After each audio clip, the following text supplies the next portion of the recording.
پیام پیام فارسی لفظ ہے جو پیغام بھی لکھا اور بولا جاتا ہے، یعنی پیام اور پیغام دونوں کے ایک ہی معنی ہیں، ایک ہی لفظ ہے یہ۔ پیام کے معنی ہے زبانی بات یا سندیسہ جو کہلا کر یا لکھ کر بھیجا جائے۔ پیامبر یعنی پیام لے جانے والا، اور اس کے لیے لفظ قاصد بھی استعمال ہوتا ہے، جیسے اس شعر میں یہ دونوں لفظ موجود ہیں۔ قاصد نہیں یہ کام تیرا، اپنی راہ لے، اس کا پیام دل کے سوا کون لا سکے۔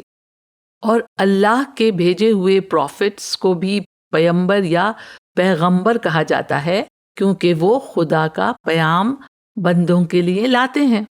اور پیام خوشخبری کے معنی میں بھی استعمال ہوتا ہے، اور شادی کے پروپوزل بھیجنے کو بھی پیام بھیجنا کہا جاتا ہے۔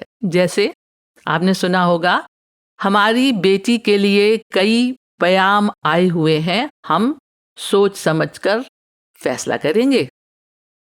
نامہ و پیام خط و کتابت کے معنی میں استعمال ہوتا ہے، اور لفظ پیام کے کئی کمپاؤنڈ ورڈز شاعری میں بہت ملتے ہیں، جیسے پیام عشق، پیام وصل یعنی ملنے کا پیام، پیام عمل یعنی کچھ کر دکھانے کا پیام، یعنی a message to act اور a call to act۔